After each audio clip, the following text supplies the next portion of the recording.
Look, I went from filing bankruptcy, being at the very bottom of the barrel, going from 6 figures a year to barely making ends meet, losing everything I had. And it took me losing almost everything I had to figure out I needed to do something. So what I would encourage people to do is get ahead of it. Yeah. Don't wait until you're so far You down don't the need to hit rabbit rock hole. bottom. Yeah. It's taken me 8 years to rebuild my life. Yeah. 8 years. I was running away from real estate because I'd had such a bad experience with going through my downward spiral in front of the industry, feeling the shame that came with We that. have a lot of alignments on this. Yeah. I have my own experience like that. Yeah. So I pulled back from the industry and I was looking for any other opportunity. I even drove Uber for a couple years, which that was very dangerous. JMJ Financial, the podcast. Welcome back to the Mordo Mortgage Podcast, everybody. Good morning. It's morning here right now. And I have a long time and what's becoming a close friend of mine, Jessica Novak. She's a real estate broker here in California, but also has her license in Virginia. Her husband's in the military. I think he's out on tour right now. Correct me if I'm wrong. Yeah. Headed home soon. So one of the things about Jessica I've always appreciated is she's a technician in the industry. She's in real estate. There's a reputation to kind of be emotionally charged and driven and constantly, taking your buyers by the neck and make an offer, right?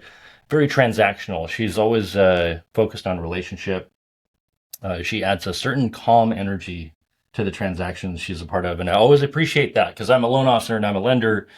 And I work with a lot of really good realtors, but she is the exception and not the rule in terms of really calming down buyers, because buyers are in fight or flight, whether we realize it or not. They are usually terrified, and rightfully so. This is the biggest purchase in their life. Buyers and sellers. Buyers and sellers, yes, because you do listings too. Mostly listings. Yeah. So we want to get to know a little bit more about you in the sense of what has you in Virginia. I know you have a passion business that's probably taking more of your time and energy than real estate right now. A little bit, yeah. And so we'll talk about maybe mostly that, but give us a rundown of who Jessica Novak is right now. Okay. I started in the mortgage industry in 2000, so I grew up in it. I was 22. Oh, that's right. You started in mortgage. Yeah. Yeah. And then I did that for 7 years and I transitioned over to real estate when the market crashed in 2009. Started working for a foreclosure broker, and that was really great experience. Tom Moon, he was one of the largest foreclosure brokers in Orange County. And I was the transaction coordinator for a year and a half and did really well, closed 90 deals in that year and a half. It was pretty high volume. So really got a feel for what the backside of working on a real estate transaction looks like. And then transitioned from there into my own foreclosure portfolio and then into short sales, where I developed the short sale department for a law firm that did bankruptcies and modifications. And so with clients, if they couldn't qualify for the modification, we'd flip them over to short sale and help them exit the property and walk them through that. So it was very always emotionally taxing, what the clients that I've worked with. So I've dealt with a lot of distressed situations, emotionally and financially, which has been a great learning opportunity. And then was that easy for you at the time, or like how was that experience for you dealing with people who are losing their homes, basically? Because these people, like we really get distracted with the idea that this is just a transaction, but especially after 2008. You called them distress sales. They're distress sales for a reason. People are losing their home, their financial hardship, but these people also have children in many cases, school districts, their lives are getting uprooted. It was a really difficult time. Like, what was that experience like, and what did you learn from that? I just learned that we all go through stuff. Yeah. Everybody has a story, and just because you lose a home doesn't mean that you lose everything. It is a traumatic event, and I look back and I think, my own brain was in a constant state of fight, flight, or freeze. Yeah. So my hypervigilance allowed me to caretake for other people so that I didn't have to caretake my own brain, right? So if I could fix everybody else's problems, then I was going to thrive. And so you were looking for the external solution, so to speak. What I can totally relate to that. But the telltale sign that it's not working is when your head hits the pillow at night. or when you just completely crash and burn and you're done and you have to check out for a couple years. And so that's what I did at the end of like 2016. I just made a decision that, my life is in chaos and something's wrong with, something's wrong. I didn't know what it was. 3 traumatic events happened within a very short period of time. And I made a conscious decision. I stood at the door of First Team Real Estate and I told myself, I said, I've got 2 options with this. I can continue thriving in the real estate industry, which at that time I was somewhat I feel like my brain was more transactional at that time. Or I could check out and I could go to this, 60-day retreat and figure out what was wrong with me. Only I didn't know that would turn into a 5-year ordeal. Yeah. Because once you open that can of worms, you have to really... It's like opening Pandora's box almost. Yeah. Yeah. Wait for the dust to clear, right? So, and then I, along my journey of healing from my own childhood traumas and my own adult-driven traumas, what I found is a new lease on life. Now I'm very relational with my clients, whereas before I was, my body and my brain registered people as danger because of what I went through in childhood.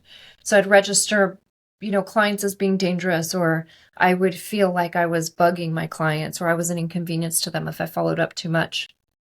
And now I feel like I have like a really happy balance in terms of communicating with my clients. But always the one thing that I can say even throughout all of that is I always put the client first. There was never a commission that was more important than the client. That was always part of your DNA. Always. Yeah. And operating within ethical and moral boundaries in my business and making sure that people felt, my dad taught me, don't worry about what people think of you, worry about how they feel when they walk away from you. And so that was always very important to me. So your dad instilled that in you. Yeah. Yeah, it's interesting how these things take root at such early ages. We don't really have self-awareness around it at that stage, right? And it becomes a little bit more clear after you do the work that it sounds like you've done. Yeah. Yeah. And just some acknowledgement to you with what you said from a basic X's and O's business standpoint. You mentioned Tom Moon, right? He was literally, for people that don't know this, I mean, he was basically the top REO broker in the country, basically, or at least in our local marketplace. He was probably in like the top 20 at least. Yeah, and so sorry, you piqued my curiosity because I'm like, how does somebody just fall into being a TC or an agent on Tom Moon's team back in the day? I literally stalked him. Oh, you did? I did. So okay. I interviewed 3 times. I got turned down all 3 times. But how did you know to go after him though? I didn't. Actually, it was, I was looking for, I went from mortgage into real estate. Yeah. And a title rep said to me, go be a transaction coordinator. Learn the backside. That's good advice. Yeah. It was great advice. And so I just looked for a transaction coordinator job and I came across his application or a Craigslist ad. And I interviewed once. Craigslist ad. That's funny. Right. I interviewed once, they denied me. I interviewed twice, they denied me. I interviewed a 3rd time because they hired somebody, she didn't work out. They moved somebody up in the business, she didn't work out. And then the 3rd person that they hired decided she only wanted to go part-time. So I got a call one morning, I'm getting ready for jury duty. I hope this doesn't get me in trouble. And I get a call and he said, hey, our person that we hired wants to do part-time. I really need full-time. Yeah. Are you available to start today? And so I blew off jury duty and I've done that too. I'm sure a lot of people have done that. There's no shame in that. There's always you can reschedule, whatever. I had kids, You got to pay your bills. Yeah. I just got a jury duty summons, by the way. Oh, wonderful. Don't blow it off.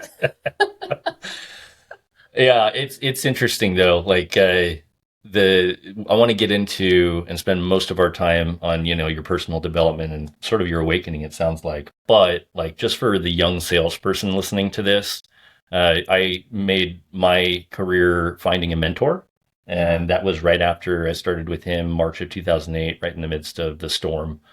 And it sounds like you were kind of on a similar path, right? Finding mentorship, but it was the persistence aspect that like resonated for me. Like you got turned down in your first interview, you got turned down on the second, and it sounds like even the third, and then you finally got a call back. But that only happened because you tried a second and third time. Probably they probably wouldn't have called you back if you just gave up. I even sent them a plant as a thank you, and they thought I was so weird. Oh wow! They thought I was so weird. But that I hope you young salespeople are listening to this. By the way, there's that realtor edge, right? Yeah. Like, thank you for interviewing me. I'm really excited for this opportunity. I want to work here. Here's a plant. Right. And they just thought I was weird. But so one night, so weird that they hired you. Yeah. So one day I'm driving past the location where I interviewed for the third time, and I sent him an email and I said, I just want you to know I just drove by my future boss's, office on Beach Boulevard, and he just hasn't realized it yet. And he sent me this email back and he said, you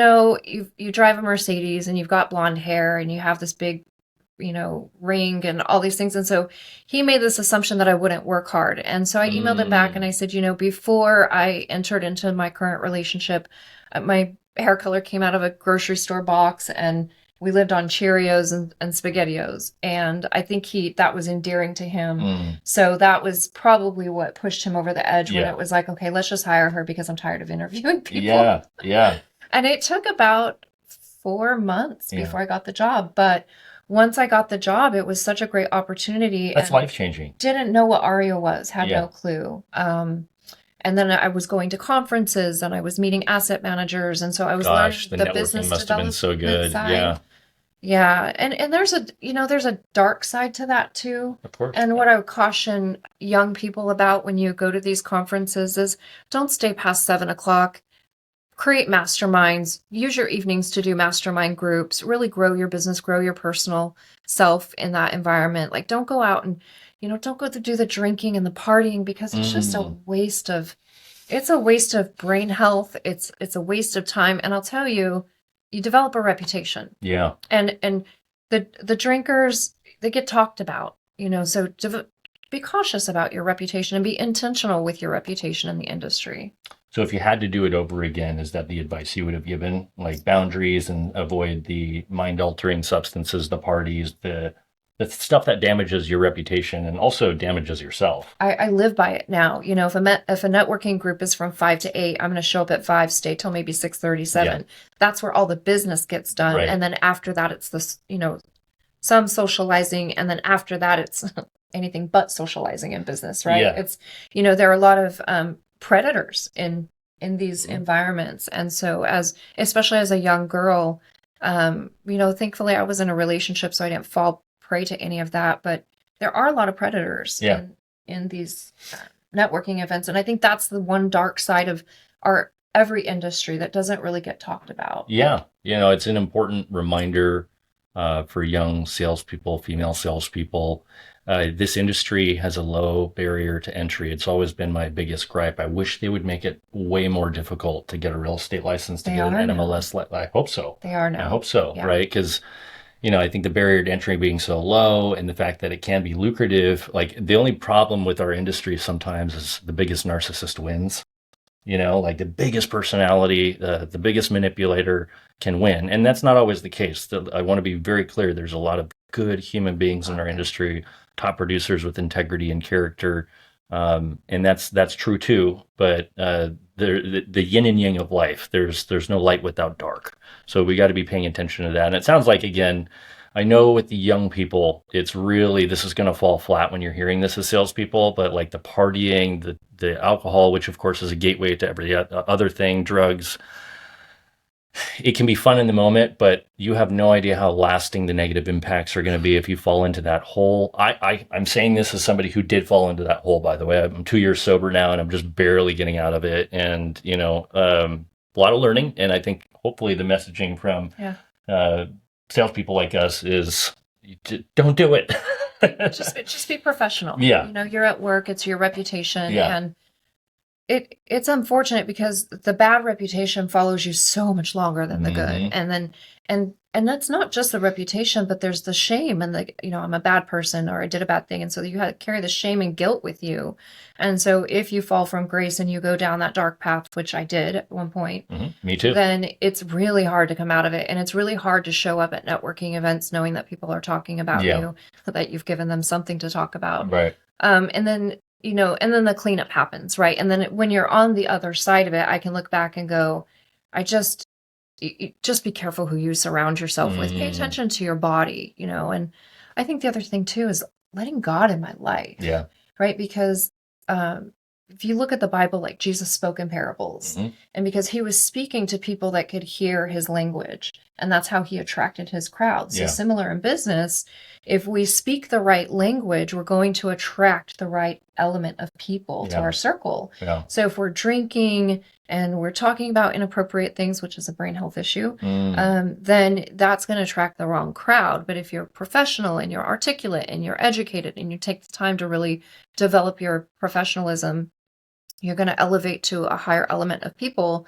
And that in the grand scheme of things, your career is more sustainable. And over time, you make more money that way. Yeah. Yeah. And it's for lack of a better word, it's not sexy. It's not get rich quick. There's delayed gratification. This is really hard stuff. And get a money coach. Right? Get a money coach, yeah. Take your commission and split it up into where it's supposed to go. And don't just live on commission. How many realtors do we see living commission to commission? And that's 80% of our industry. Yeah. You just have to decide ultimately if you're in your 20s or even early 30s, I'm noticing these days. It's just like you have to decide how you want your life to go, right? If you're in party mode and you're also trying to sell real estate, just know it's not going to work. And to the extent that it does work, it's going to be a pretty rough experience.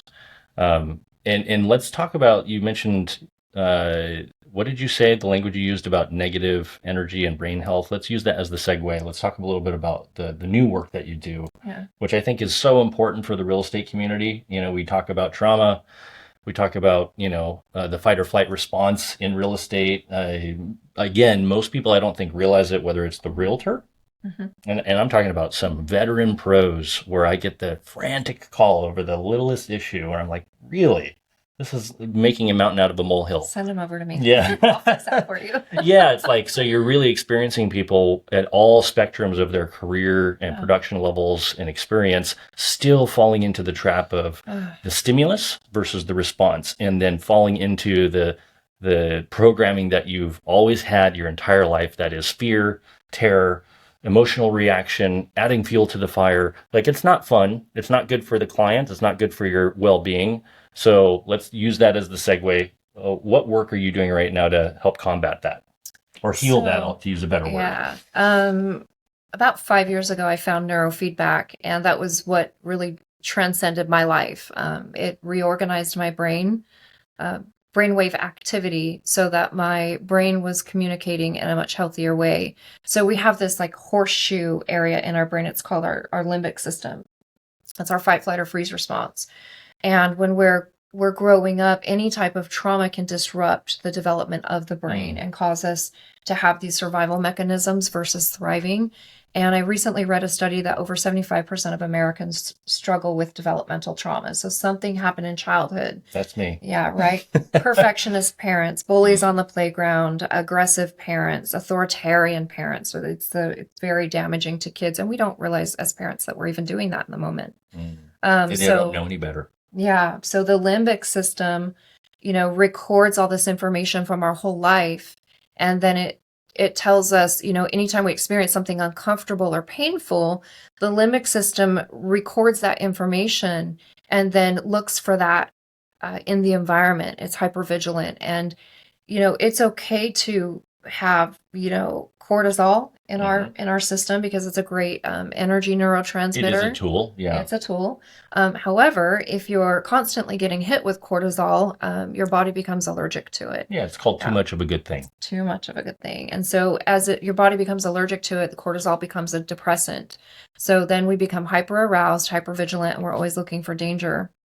So that translated into my relationship with my clients, because if they triggered me, I would have a really hard time staying in that transaction. I would do it because, you have to get through it. Yeah. Especially short sales, but it was very taxing. And so the limbic system shuts down the front of the brain. And that's where, logic, reasoning, all the executive functions, time management, planning.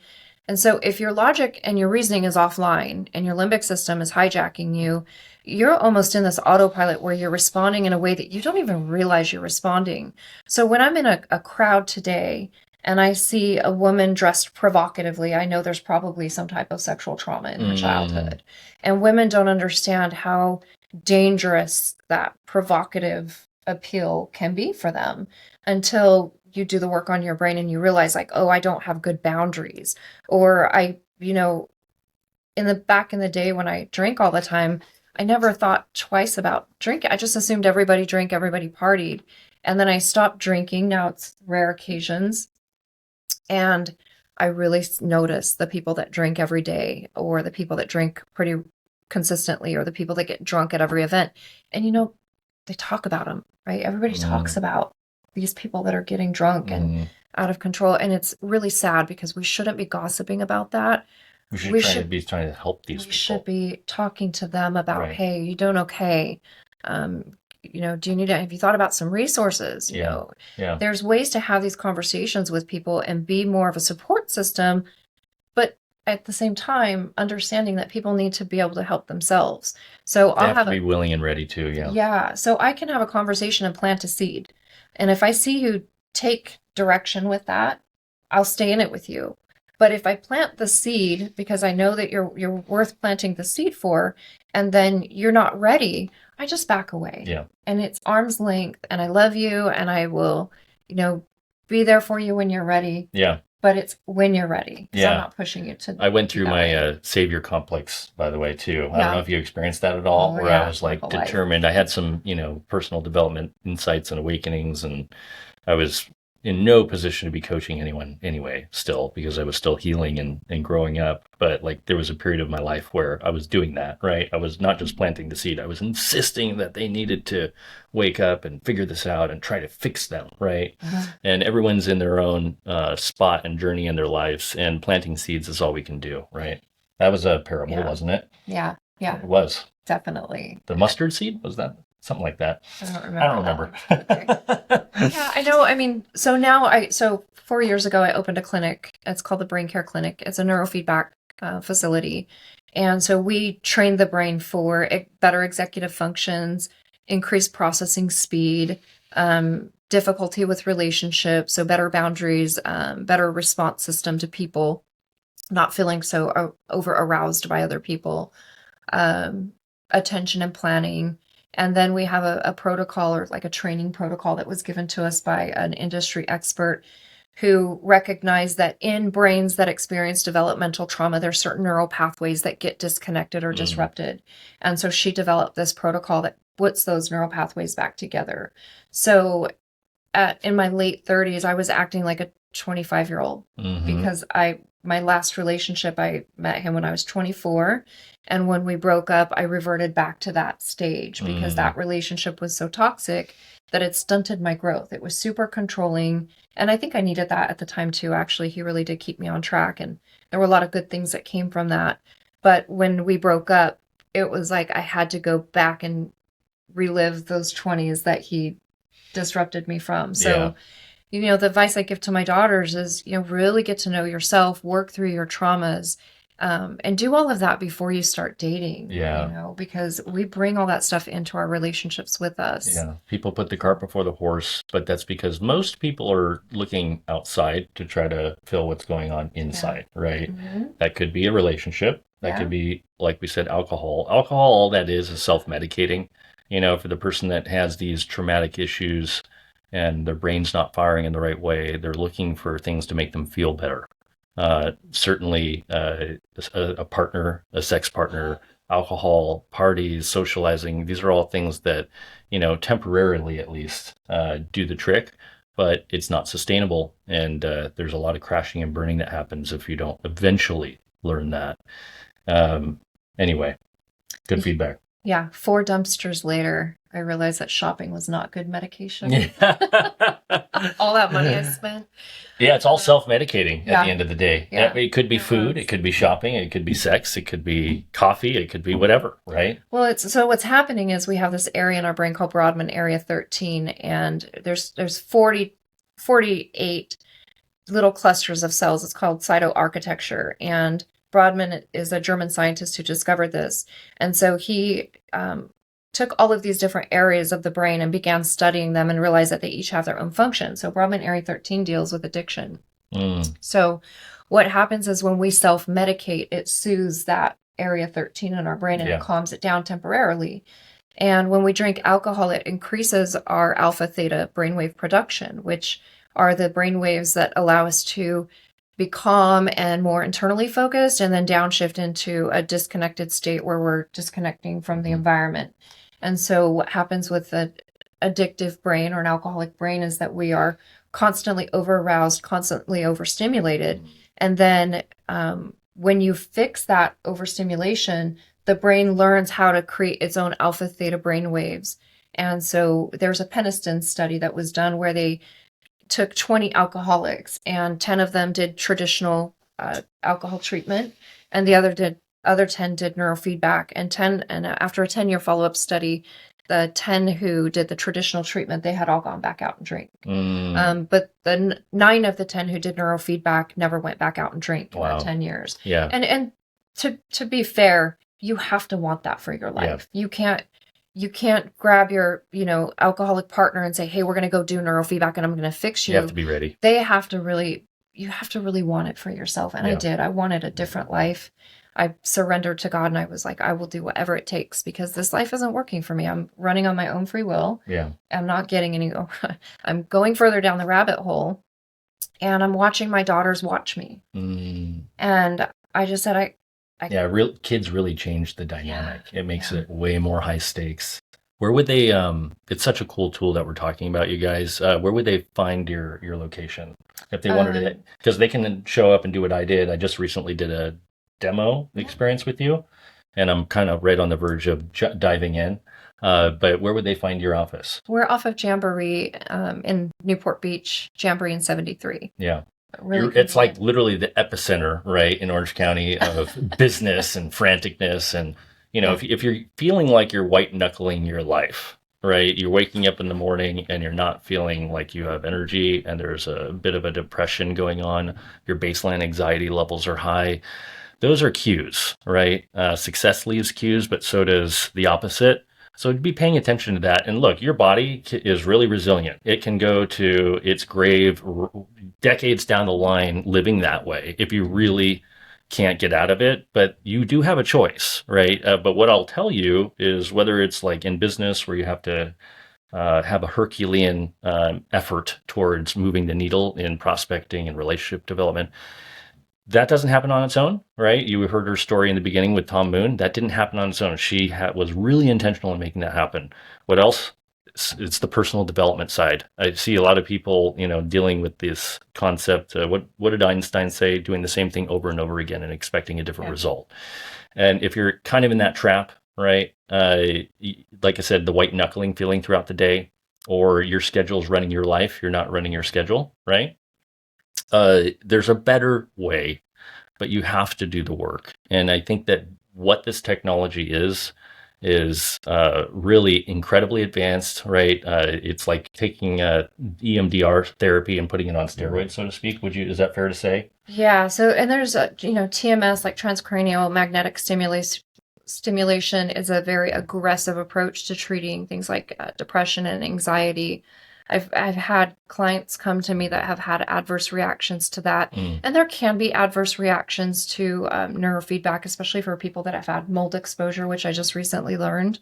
But here's what I could say is sometimes we don't know that there's anything wrong with us, right? We're so unaware. Yeah, feeling like crap is normal. Yes. And I just remember thinking like, I have so many difficulties in my life that are like causing me chaos and dysfunction, but my body was so accustomed to that. And actually, when you get over-aroused with cortisol in your childhood, your body is seeking chaos. It's seeking that constant arousal because that's what it's familiar with. Yeah. And so if I look at and this is what changed for me as I looked at the patterns in my life. And I had this epiphany as I'm standing there at the door of First Team and I'm like, okay, wait a second. I married my mom, who was addicted to men who were usually addicted to something else, like drugs. So I married a drug addict. And then after 4 years of that misery, I finally quit that. And then, I stayed single for a while, but then I spent 12 years with a high-functioning alcoholic. My dad was a high-functioning alcoholic. The difference between my dad and that relationship is that my dad wasn't emotionally avoidant, and that relationship was. And it was, he's not a narcissist, but I would say there were definitely high levels of narcissism. Yeah. And so I had high levels of codependence. And that really, I mean, leaving that relationship, I had such an identity crisis. You know, my kids were in boarding school at that point. My relationship was over. My PTA mom status was gone. My short sale business was basically running out of steam because our market was changing. Things were coming undone. I was great at being transactional, but I didn't know how to transition into relational. And so I just had this like psychotic break. Yeah. And I cried every day, and it was just so, and it's, you know, I was going through this in front of my industry. Right. And so I had, I learned that people will kick you when you're down, and you have to be, so in that moment, I just said, you know, I'm just going to pull back from everybody. Yeah. I'm going to go be alone and be silent. Take care of yourself. Take care of myself. Figure out what's going on. What is this pattern? It does sometimes take a moment where you really have to remove yourself from your life, so to speak. Everybody I hung out with drank. Yeah. Right. So I'm in this cesspool of drinking, and I just knew like I had to just get away. Yeah. And then what changed it for me is I was listening to Dr. Daniel Amen. He had a podcast or a TED talk on what we learned with 83,000 brain scans. And I was like, oh my gosh, I remember that. I think it's my brain. I think is there's that the work something he's wrong doing? With my brain. The neurofeedback work? He does SPECT imaging. Okay. So they measure blood flow. I remember that TED talk. Yeah. Yeah. And so I just prayed. I prayed for the opportunity to actually go to his clinic. Yeah. And instead of the opportunity to go to his clinic, the year that I was installed as the president of the Women's Council of Orange County, I had a neurofeedback provider that was there he was one of our vendors that sponsored our event. Really? Yeah. Oh, that's cool. So I ended up doing, the president, I needed to know how, this is the great thing about Women's Council is they teach you how to build relationships with your affiliates so that those affiliates can help you grow your business. And he just kept following up, come try it. And I'm like, I can't afford it. So he planted a seed. He planted a seed, and I went and I did it. And after, he gave me the first 10 sessions for free. So I pay that forward a lot with people. Yeah. And it changed. I mean, it was like night and day. Yeah. I walked outside. The colors were more vivid. I felt this sense of calm that I had never experienced in my life. And I felt normal. What is normal, right? But I felt normal. And it was the most interesting experience because it was like this automatic shift that happened only after 3 sessions. Wow. And it's still, there were ups and downs through that process. You know, it takes about 40 to 60 sessions on average for the brain to reach a baseline. And then I thought, oh my gosh, I have to do this. Like, I was running away from real estate because I'd had such a bad experience with going through my downward spiral in front of the industry, feeling the shame that came with that. We have a lot of alignments on this. Yeah. I have my own experience like that. Yeah. So I pulled back from the industry, and I was looking for any other opportunity. I even drove Uber for a couple years, which that was very dangerous. And that was more of that chaos seeking. Yeah. And so then I went to this person who provided the opportunity, who did my neurofeedback. I said, how do I get involved? And so one thing just led to another. And here we are almost 5 years later. Yeah. We've helped over 300 clients improve their brain health. Wow. So inspiring. We've seen marriages stay together. I've seen entrepreneurs who grow their income by 60% within the first year. Yeah. And that's huge, right? Because I look back on, as a real estate agent, all the missed opportunities I had because I didn't follow up, or I was scared to build the relationship. And it was just my brain. Yeah. It was a lot of blind spots. A lot of blind spots. You know, when you go through so much abuse as a kid, you learn not to trust people in your environment. Yeah. Well, your brain learns not to trust anybody. You think you're trusting everybody, but what I was doing is I had these like really loose boundaries, and then people will take advantage of those boundaries. So I was easy prey. Yeah. What I would say to help people understand this is there's kind of a stigma still that very much alive in the United States around mental health, right? Yeah. And it's so funny because all you're doing is the equivalent to a workout for your body, right? Yeah. It's what it is. Like we're talking, when you mentioned 40 to 60 sessions, I would imagine some people don't understand this would react with what?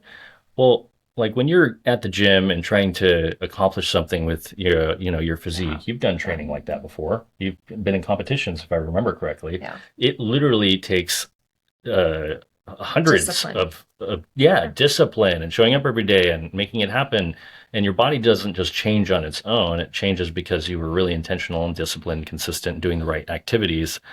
Guys, like we're not working on our brains, our psyche, our emotions nearly enough, right? We're putting lipstick on a pig, so to speak, with doing the partying and the booze. We're working out to try to make sure we're accepted with the way we look in our appearance. And look, I love training because it's got its own mental health benefits.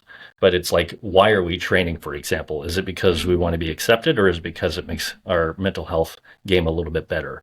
Well, this is another example. Instead of the body, it's the mind. And my encouragement to you guys in closing is do the work. I'm about to jump in myself, as you know. And I just encourage people, especially in the real estate industry. It's just such an unconscious industry. I love the people in it, but we need help. We need help as an industry to grow. I mean, look, I went from filing bankruptcy, being at the very bottom of the barrel, going from 6 figures a year to barely making ends meet, losing everything I had. And it took me losing almost everything I had to figure out I needed to do something. So what I would encourage people to do is get ahead of it. Don't wait until you're so far You down don't the need to hit rabbit rock hole. bottom. Yeah. It's taken me 8 years to rebuild my life. Yeah. 8 years to get to a solid financial place. I'm still cleaning up a little bit of my mess, but I'll never do it again. That's for sure. We Lesson learned, right? Yeah. So, and I see people transform in 3 to 5 months. They come in and completely transform. And it's such a beautiful, I could sell real estate in my sleep, and I still do real estate fairly frequently. But I would say that I also went back to school for my undergrad, and I'm going to pursue a graduate program after that. Good for you. These are all things that happened because of neurofeedback. I would have Yeah. never gone back to school if I hadn't. And I have, students that quit college and then they come in and they'll sign back up for college and start going to school again. Yeah. So it really does. It changes our intentionality and our trajectory in life. And so if your life is headed in the wrong direction, get ahead of that. Yeah, there's another way. Yeah. Jessica Novak, Thank you, Jason. thank you. That How was great. fun. Yeah. For sure. Good to see you. Good to see you too.